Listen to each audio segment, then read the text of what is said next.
6 days into Operation Epic Fury, Iran's Foreign Minister Abbas Araghchi sat in Tehran, a city that has been struck repeatedly by US and Israeli missiles since February 28th, and gave an interview to NBC nightly news anchor Tom Lamas that was as strategically calculated as it was defiant.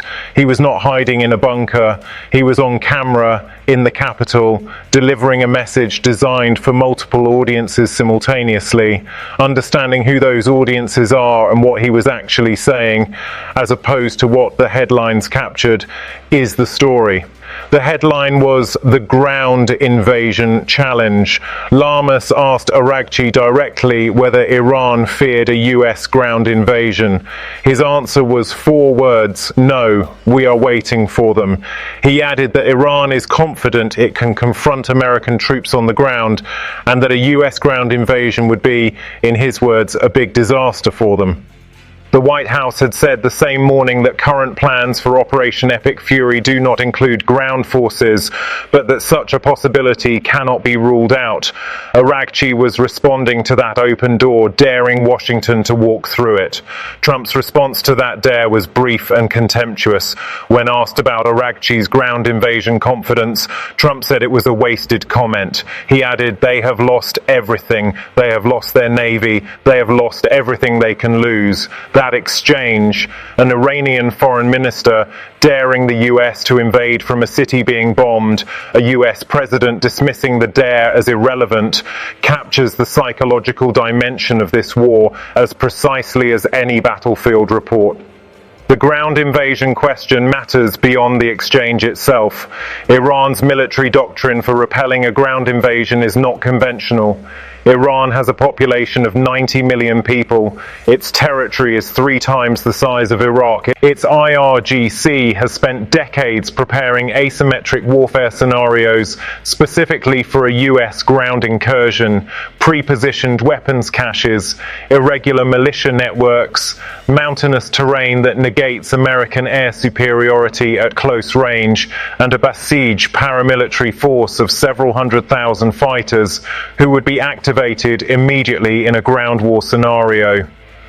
Every US military analyst who has studied this publicly has reached the same conclusion.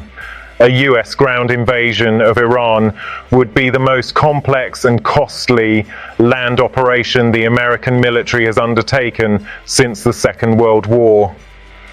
Araghchi's confidence on this specific point is not empty. The geography, the population, and the doctrine make it credible in a way that his other claims in the interview are not. But the most significant part of the interview was not the ground invasion dare.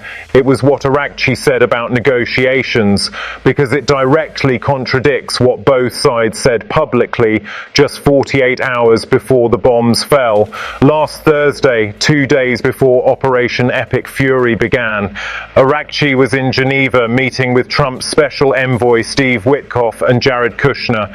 He described the meeting as a very good meeting where serious progress was made on Iran's nuclear program.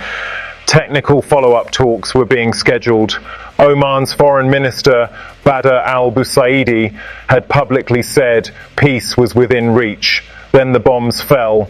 Araghchi has not spoken to Witkoff or Kushner since. He said in the NBC interview plainly, "We negotiated twice, last year and this year, and both times the United States attacked us in the middle of negotiations. We see no reason to engage again with those who are not honest in negotiation and do not enter talks in good faith." That is not a rhetorical point, it is a documented sequence of events. The June 2025 12-day war was also launched while diplomatic contacts were active. Now the same thing has happened a second time at a larger scale. Araghchi's refusal to negotiate is not simply stubbornness, it is the stated consequence of a pattern he can document with specific dates, specific meetings, and specific counterparts.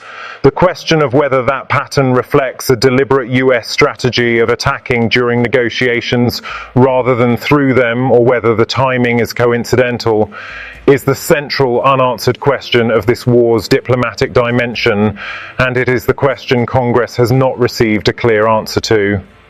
Araghchi also addressed the ceasefire question directly. He said Iran has not asked for a ceasefire, and he framed this as a point of pride rather than a statement of military confidence.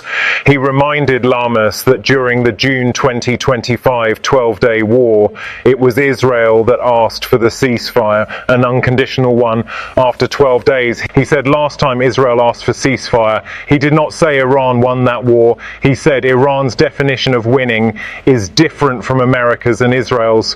His framing was this: our win is to be able to resist, standing against the most powerful military in the world and still being here is itself a form of victory in the framework Iran is operating within. That framing deserves serious analytical attention because it has direct strategic implications. If Iran defines survival as victory, then the US military's operational success, sinking the Navy, destroying missile batteries, killing Khamenei, does not necessarily translate into achieving the political objective of the campaign. You can destroy everything an adversary has and still not win if the adversary defines winning as the act of still standing when you are done. That is the lesson of Vietnam, of the second phase of the Iraq War, of Afghanistan. Araghchi is invoking that precedent deliberately, and he is invoking it accurately. On the succession question, Araghchi was notably careful. He acknowledged there are many rumours about who the next supreme leader will be, but said the process belongs to the assembly of experts, the 88-seat body constitutionally mandated to choose a supreme leader, and that the conflict may delay that process. He dismissed Trump's reported claim that he needed to be involved in selecting the next supreme leader as absolutely the business of the Iranian people and nobody else. That response was directed at a domestic Iranian audience as much as an American one, reasserting sovereignty at the exact moment when the physical infrastructure of that sovereignty is being bombed. Trump's assertion about involvement in the successor selection is worth examining separately because it has no precedent in modern international relations. No US president has previously asserted the right to participate in choosing the head of state of a country with which the US is not in a formal occupation relationship.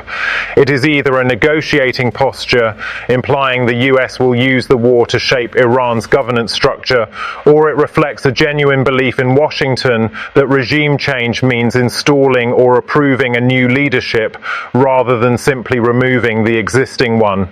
Either interpretation has significant consequences for how this war ends, or whether it ends at all. WHO confirmed on day 6 that 13 attacks on healthcare infrastructure in Iran had been verified.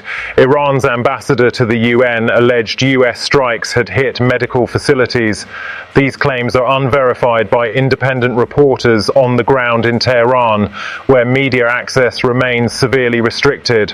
What is confirmed is that 49 senior Iranian officials were killed alongside Khamenei in the opening strikes. 171 children were reported killed by Araghchi in the NBC interview, a claim the US military has not confirmed or responded to specifically, and the conflict has generated a humanitarian picture inside Iran that international organizations are beginning to formally document, even if they cannot fully verify it. The battlefield picture on day 6 shows Iran's retaliatory capacity declining but not collapsing. The Pentagon spokesperson confirmed that Iran's ballistic missile retaliation has decreased by 90% since the war began, a significant operational degradation. Iran's navy is gone. Its production capacity for missiles and drones is being systematically struck. Its proxies, in CENTCOM's assessment, are hardly putting up a fight at the level initially anticipated. Operation Epic Fury is meeting or surpassing all of its stated military goals on the operational scorecard, but the strategic scorecard is a different document. Iran has no navy, and yet the Strait of Hormuz remains commercially closed. Lloyd's of London said Thursday it is engaging constructively with the Trump administration about the political risk insurance proposal proposal, but analysts immediately noted that constructively engaging is not the same as repricing war risk coverage. The Treasury Department issued a 30-day license allowing the sale of some Russian oil to India as hundreds of tankers remain anchored near Hormuz, unable to transit. That license is a symptom of how far-reaching the economic disruption has become. The United States is now specifically licensing Russian oil sales to manage an energy crisis created by its own military operation.